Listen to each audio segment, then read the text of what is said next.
மைனி இவனை கையை பிடிச்சி வெட்டுங்கண்ணா. பாட்டு படித்து முடிச்சோம்தாண்ணா. சரி ஹாப்பி பர்த்டே படிங்க. பாட்டு படிங்க. Happy birthday to you. Happy birthday to you. Happy birthday to you.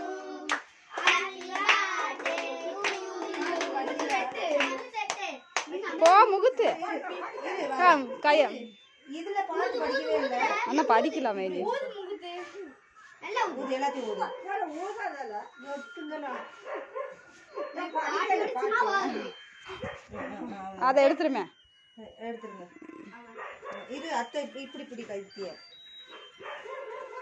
Happy birthday to you. Happy birthday